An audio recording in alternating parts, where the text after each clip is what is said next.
Bismillahirrahmanirrahim. Assalamualaikum warahmatullahi wabarakatuh. Halo teman-teman, mari kita belajar tentang suhu dan kalor dengan cara yang lebih menyenangkan dan juga menarik yang berbasis dengan kearifan lokal yaitu aklamang. Sebelum kita lanjut lebih dalam, alangkah lebih baiknya jika kita mengetahui tujuan pembelajaran. Adapun tujuan pembelajaran yang pertama adalah peserta didik mampu mengidentifikasi konsep suhu dan kalor dalam konteks kearifan lokal aklamang. Yang kedua, peserta didik diharapkan mampu menganalisis konsep suhu dan kalor dalam konteks kearifan lokal aklamang. Selama pandemi ini, mengukur suhu tubuh menjadi keharusan saat kita mengunjungi tempat-tempat umum seperti instansi pemerintah, pusat perbelanjaan, taman wisata, dan tempat-tempat keramaian lainnya. Nah, berbicara tentang suhu merupakan suatu istilah yang sangat familiar ya. Apakah teman-teman tahu bagaimana pengukuran suhu dan apa yang terjadi jika suhu terus meningkat? Kita akan mempelajarinya di video kali ini tentang suhu dan pemuaian. Apa itu suhu? Dalam ilmu fisika, suhu merupakan besaran yang menyatakan ukuran derajat panas atau dinginnya suatu benda. Suhu dapat diukur menggunakan sebuah alat yang disebut termometer. Termometer berasal dari bahasa Yunani, yaitu termos artinya panas dan meter yang berarti pengukur atau pembanding. Jadi, termometer artinya alat pengukur panas. Nah, teman-teman, pada pembuatan termometer terlebih dahulu ditetapkan titik tetap atas dan titik tetap bawah. Titik tetap termometer tersebut diukur pada tekanan 1 atm. Di antara kedua titik tetap tadi merupakan skala suhu. Penetapan titik tetap bawah adalah suhu ketika es melebur dan penetapan titik atas adalah suhu saat air mendidih. Berikut ini penetapan titik tetap termometer.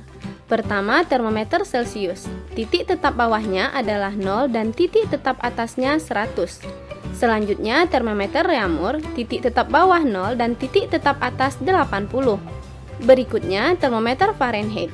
Titik tetap bawahnya 32 dan titik tetap atas 212. Yang terakhir, termometer Kelvin. Pada termometer Kelvin, titik tetap bawahnya adalah 273 dan titik tetap atas 373. Berbeda dengan titik terbawah termometer lainnya yang bisa mencapai minus tak hingga, titik terbawah termometer Kelvin adalah angka 0. Titik ini disebut suhu mutlak, yaitu suhu terkecil yang dimiliki benda ketika energi total partikel benda tersebut 0. Perbandingan skala termometer Celcius, Reaumur, Fahrenheit, dan Kelvin adalah 5:4:9:5.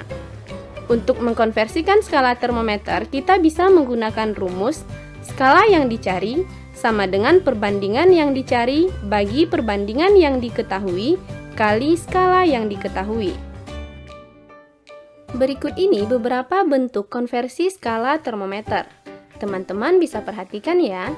Termometer Celcius, Reaumur, Fahrenheit, dan Kelvin. Oke teman-teman, bisa dipahami? Selain beberapa termometer tadi, kita juga bisa menentukan sendiri skala suatu termometer. Skala termometer yang kita buat dapat dikonversikan ke skala termometer yang lain. Syaratnya, saat menentukan titik tetap kedua termometer harus berada dalam keadaan yang sama. Misalkan kita menentukan skala termometer X dan Y, maka hubungan kedua termometer ini dapat ditentukan dengan rumus Tx kurang Xb per Xa kurang Xb sama dengan Ty kurang Yb per Ya kurang Yb. Dengan Xa adalah titik tetap atas termometer X, Xb titik tetap bawah termometer X, Tx merupakan suhu pada termometer X, Ya titik tetap atas termometer Y, Yb titik tetap bawah termometer Y, dan Ty suhu pada termometer Y. Nah, sampai di sini teman-teman bisa memahami tentang skala termometer ini ya. Oke, selanjutnya kita akan membahas tentang pemuaian. Pemuaian sangat erat hubungannya dengan suhu, di mana pemuaian disebabkan karena adanya kenaikan suhu. Pemuaian dapat diartikan sebagai perubahan ukuran suatu benda.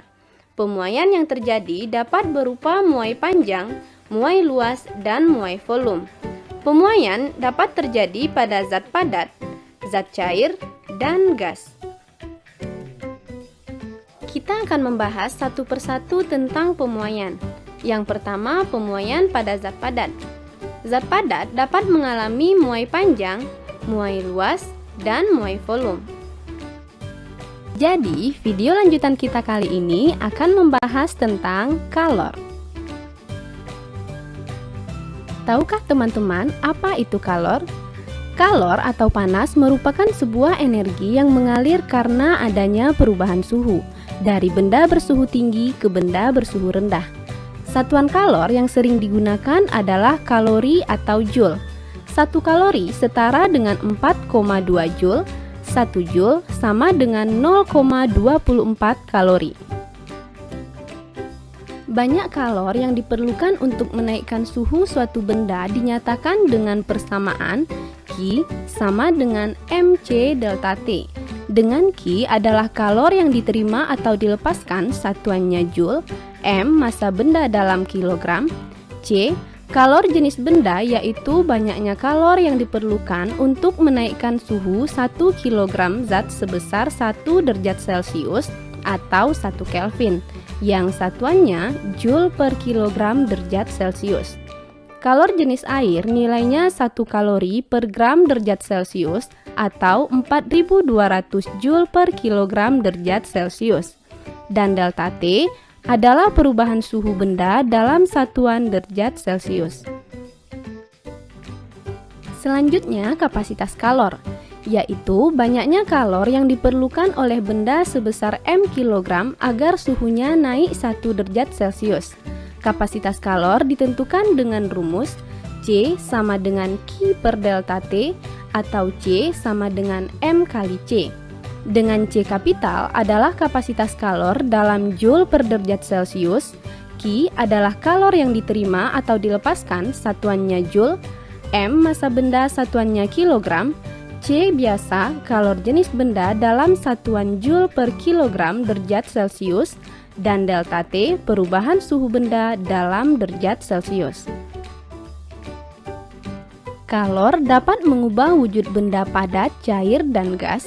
Perubahan tersebut disebabkan karena benda menyerap atau melepas kalor. Perubahan wujud benda yang menyerap kalor adalah mencair, menguap, dan menyublim atau perubahan zat padat menjadi gas. Sedangkan perubahan wujud benda yang melepas kalor adalah membeku, mengembun, dan mengkristal atau perubahan gas menjadi padat. Jumlah kalor yang diperlukan untuk mengubah 1 kg es atau zat padat menjadi zat cair pada titik leburnya disebut kalor lebur. Sedangkan jumlah kalor yang dilepaskan untuk mengubah 1 kg zat cair menjadi zat padat pada titik bekunya disebut kalor beku. Kalor lebur sama dengan kalor beku, dinyatakan dengan rumus Q sama dengan M kali L. Q adalah kalor yang diserap atau dilepaskan, satuannya joule, M massa benda dalam kilogram, dan L kalor lebur, satuannya joule per kilogram. Pada peristiwa menguap atau mengembun, besarnya kalor yang diperlukan pada peristiwa ini sama dengan M kali U. Dengan U adalah kalor uap, yaitu kalor yang diperlukan untuk mengubah wujud 1 kg zat cair sampai seluruhnya menjadi uap pada titik didihnya. Satuan kalor uap adalah joule per kilogram. Berikut ini adalah grafik perubahan wujud zat. Saat suhu benda di bawah 0 derajat, wujud benda adalah es. Sehingga untuk menghitung kalor pada fase ini menggunakan persamaan Q sama dengan mc delta T. Kalor jenis yang kita gunakan adalah kalor jenis es. Pada suhu 0 derajat, es melebur. Jadi kalornya sama dengan massa kali kalor lebur. Pada selang suhu 0 sampai 100 derajat, kalor dihitung dengan rumus Q sama dengan mc delta T. Ingat, pada fase ini zat wujudnya cair. Jadi kalor jenis yang digunakan adalah kalor jenis air. Dan pada suhu 100 derajat, benda mengalami penguapan. Kalor yang dibutuhkan pada fase ini sama dengan massa kali kalor uap. Setelah air menjadi gas, fase selanjutnya gas akan mengalami kenaikan suhu, sehingga persamaan yang digunakan Q sama dengan mc delta T, di mana C adalah kalor jenis gas. Oke teman-teman, bisa dipahami ya? Tahukah teman-teman bahwa saat kita memanaskan air terjadi perpindahan kalor? Perpindahannya terjadi secara konduksi pada gagang tutup panci, konveksi pada partikel air, dan radiasi berupa pancaran panas api di sekitar kita. Sekarang, kita akan membahas satu persatu perpindahan kalor tersebut. Pertama, perpindahan kalor secara konduksi, yaitu perpindahan kalor secara langsung tanpa disertai perpindahan partikel-partikel zat tersebut. Konduksi umumnya terjadi pada zat padat. Benda yang dapat menghantar panas dengan baik disebut konduktor seperti logam, sedangkan penghantar panas yang buruk disebut isolator, contohnya kayu dan plastik. Contoh peristiwa konduksi dalam kehidupan sehari-hari adalah ketika kita memanaskan salah satu ujung besi, maka ujung yang lainnya juga terasa panas. Banyaknya kalor yang berpindah setiap satuan waktu dihitung dengan rumus H sama dengan Q per T sama dengan Ka delta T per L. Dengan H adalah laju perpindahan kalor dalam joule per sekon, Q adalah kalor yang berpindah satuannya joule, T waktu dalam sekon, K adalah konduktivitas termal bahan satuannya watt per meter Kelvin atau watt per meter derajat Celcius. A luas penampang benda satuannya meter kuadrat, delta T perubahan suhu dalam Kelvin, dan L adalah panjang batang satuannya meter. Perpindahan kalor berikutnya konveksi. Konveksi adalah perpindahan kalor melalui suatu zat perantara dengan disertai perpindahan partikel-partikelnya. Konveksi biasanya terjadi pada zat cair dan gas. Contoh peristiwa konveksi dalam kehidupan sehari-hari adalah gerak naik turunnya air saat dipanaskan. Laju kalor yang mengalir pada suatu zat mengikuti persamaan H sama dengan Q per T sama dengan Ha delta T. H kapital adalah laju perpindahan kalor dalam joule per sekon, Q besarnya kalor satuannya joule, T waktu dalam sekon, H biasa adalah tetapan konveksi dalam watt per meter kuadrat Kelvin. A luas penampang satuannya meter kuadrat, dan delta T perubahan suhu dalam Kelvin. Yang terakhir, radiasi. Radiasi adalah perpindahan kalor dalam bentuk gelombang elektromagnetik tanpa melalui zat perantara. Contoh peristiwa radiasi adalah panas matahari yang sampai ke bumi meskipun melewati ruang hampa. Laju pancaran kalor secara radiasi dinyatakan dengan rumus H sama dengan Q per T sama dengan E tau AT pangkat 4. H laju pancaran kalor satuannya joule per sekon, Q kalor yang terpancar satuannya joule, T waktu dalam sekon. E merupakan emisivitas benda yang rentangnya antara 0 sampai 1. Benda hitam sempurna emisivitasnya bernilai 1 dan bernilai 0 pada benda yang memantulkan seluruh radiasi yang diterima. Tau tetapan Boltzmann nilainya 5,67 kali 10 pangkat min 8 watt per meter kuadrat Kelvin pangkat 4. A luas penampang dalam satuan meter kuadrat dan T adalah suhu benda dalam Kelvin. Oke teman-teman, sampai di sini bisa dipahami ya. Mari kita coba membahas beberapa soal berikut. Soal pertama. Diketahui massa benda 100 gram, kita ubah satuannya ke kilogram menjadi 0,1 kilogram. Perubahan suhu 30 derajat Celcius dan kalor jenis benda 2100 Joule per kilogram derajat Celcius. Ditanya jumlah kalor yang dilepaskan.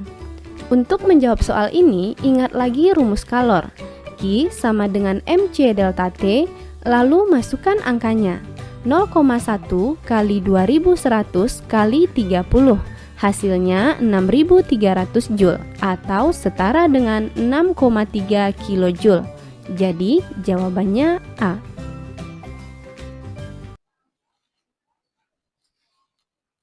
Nah, selanjutnya kita akan membahas konsep suhu dan kalor secara relevan dalam kehidupan sehari-hari. Yuk kita siap-siap berpetualangan belajar dengan cara yang lebih menyenangkan dan juga menarik. Lemang merupakan tradisi lemang yang berasal dari Sulawesi Selatan. Jadi, lemang merupakan makanan khas tradisional. Dapat kita simpulkan bahwa lemang merupakan salah satu tradisi atau kegiatan membuat, memasak, dan menikmati langsung secara bersama-sama.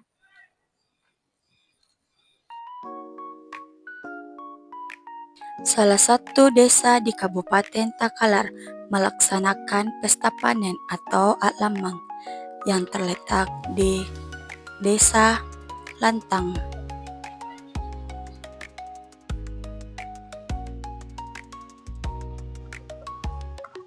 Nah, teman-teman, sekarang kita sudah berada pada proses pembuatan lemang. Nah, bagaimana sih proses pembuatan lemang itu? Jadi, yang pertama yang harus kita siapkan adalah beras, dan yang kedua adalah santan. Kemudian, beras dan juga santan ini kita masak dalam ukuran api yang sedang hingga berukuran suhu 80 derajat Celcius.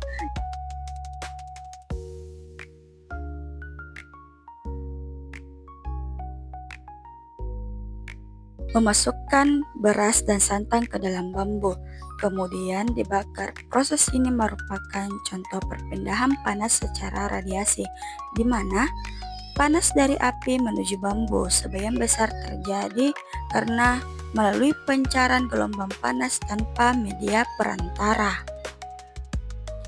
Perpindahan panas dari permukaan bambu ke dalam beras saat memasak lemang merupakan perpindahan panas secara konduksi. Suhu tinggi akan mempercepat perpindahan kalor ke beras yang dimasak di dalam bambu. Bambu sangat cocok digunakan dalam proses memasak ini, di mana bambu memiliki rongga yang bisa membantu mengatur panas secara perlahan sehingga cocok untuk memasak lemang. Dan kalor digunakan dalam proses pembuatan lemang untuk memasak beras ketan hingga matang. Baiklah, itulah tadi pembahasan tentang lemang dan peran suhu dan kalor dalam proses pembuatannya. Kurang lebihnya mohon dimaafkan. Wabillahi taufiq wal hidayah. Wassalamualaikum warahmatullahi wabarakatuh.